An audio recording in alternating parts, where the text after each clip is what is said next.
اس کی انہوں نے اپنے آرڈر کے ذریعے اس کی حکومت کو ختم کرا دیا تھا، اور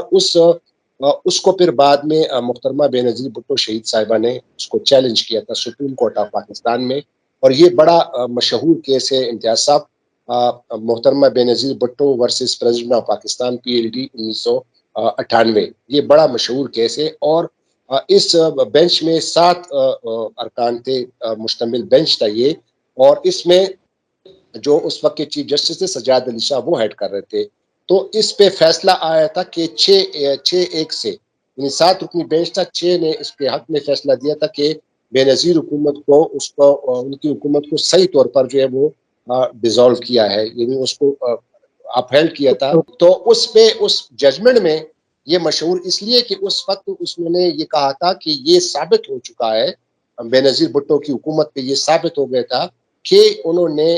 ججز کی ٹیپنگ کی ہے اور سیاستدانوں کی ٹیپنگ کی ہے، فون ٹیپنگ کی ہے، تو لہٰذا انہوں نے فاروق احمد خان لغاری کے اس آرڈر کو انہوں نے اپہیلڈ کیا تھا اور ان کو صحیح قرار دیا تھا، اور بے نظیر بھٹو کی درخواست کو جو ہے ان کو جو ہے ڈسمس کی گئی تھی۔ بنیادی طور پہ ماضی میں یہ ایک مثال موجود ہے کہ سپریم کورٹ کسی کے بھی فون ریکارڈ یا ٹیپ کرنے کو غیر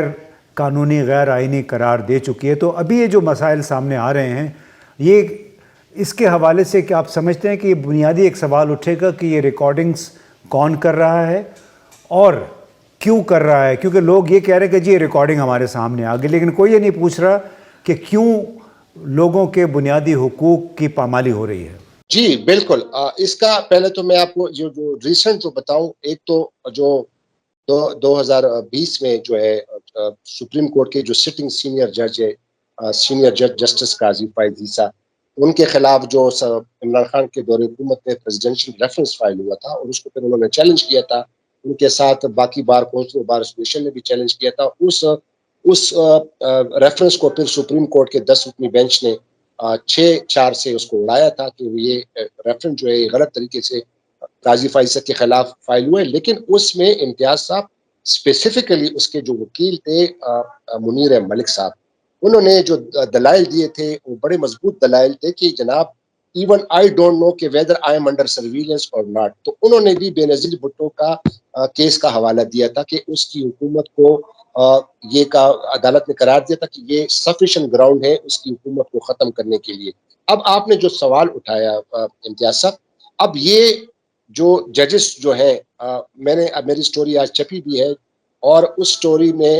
چونکہ اب ذرائع نے مجھے بتایا تھا کہ نہ صرف سپریم کورٹ آف پاکستان کے ججز جو ہیں اور چیف جسٹس آف پاکستان، صرف یہ پرویز الہی اور سپریم کورٹ کے جج کا معاملہ ان کو تو وہ ایگزامن کر رہی ہے، لیکن اب وہ ایسا کر رہے ہیں کہ جو سپریم کورٹ کی جو ججمنٹس ہیں جو فون ٹیپنگ کے حوالے سے ہے، تو اس کی وجہ سے اس پہ بھی وہ زیادہ فوکس کر رہے ہیں۔ اور امتیاز صاحب آپ کو ایک اور بات بتا دوں، یہ معاملہ جو ہے اب اس سے تو کوئی بچنے والا نہیں ہے، ایون اب سپریم کورٹ کے ججز بھی جو ہے وہ اس سے مبرا نہیں ہے، اس پہ بھی وہ بھی اب شکار ہو رہے، تو لہٰذا امتیاز صاحب اب یہ وقت ضرورت جو ہے بڑا اہم ہو گیا ہے کہ اس پہ باقاعدہ ایک لیجسلیشن ہونی چاہیے، اور اب دیکھنا یہ ہوگا کہ چیف جسٹس آف پاکستان اور ججز جو ہیں اس یہ فون ٹیپنگ والے معاملے کو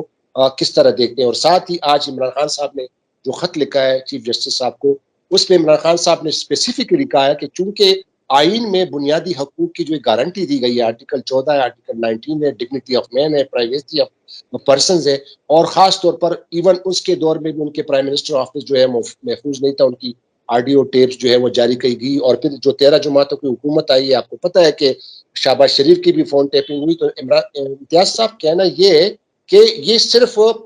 نہ صرف ایک پارٹی کو بلکہ تمام ملک کے تمام سیاستدانوں کو، تمام پولیٹیکل پارٹیز کے لیے یہ بہت بڑا اہم ہوگا کہ اس پر باقاعدہ ایک لیجسلیشن کی جائے، تاکہ تمام جو سیاستدان ہیں، چاہے وہ عام آدمی ہے، چاہے وہ پبلک آفس ہولڈر ہے، چاہے وہ سیکٹری ہے، چاہے کوئی بہت آفیشل ہے، تو یہ ایک وقت کی اہم ضرورت بن گئی، اور میرے خیال میں یہ آنے والے دنوں میں 3-4 دنوں میں آپ کے سامنے بالکل کمپلیٹ پکچر آ جائے گی کہ اب یہ معاملہ جو ہے یہ حل ہونے والا ہے، اور اس پر جو ہے سپریم کورٹ آف پاکستان خاص طور پر الیکشن کے حوالے سے، اور اس فون ٹیپنگ کے حوالے سے، اور یہ آڈیو لیز کے حوالے سے، اور عمران خان نے جو اپنی استدعا کی کہ پچھلے سال اکتوبر میں ان کی درخواست بھی ہے نا سپریم کورٹ میں جو انہوں نے کی تھی آڈیو ٹیپ کے حوالے سے، لیکن وہ اس کو ٹیک اپ نہیں کیا گیا تھا،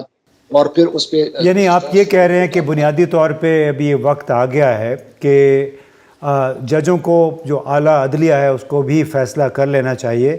کہ لیجسلیشن یعنی قانون سازی کا حکم دے پارلیمان کو کہ یہ جو غیر قانونی غیر آئینی کام ہو رہا ہے اس کو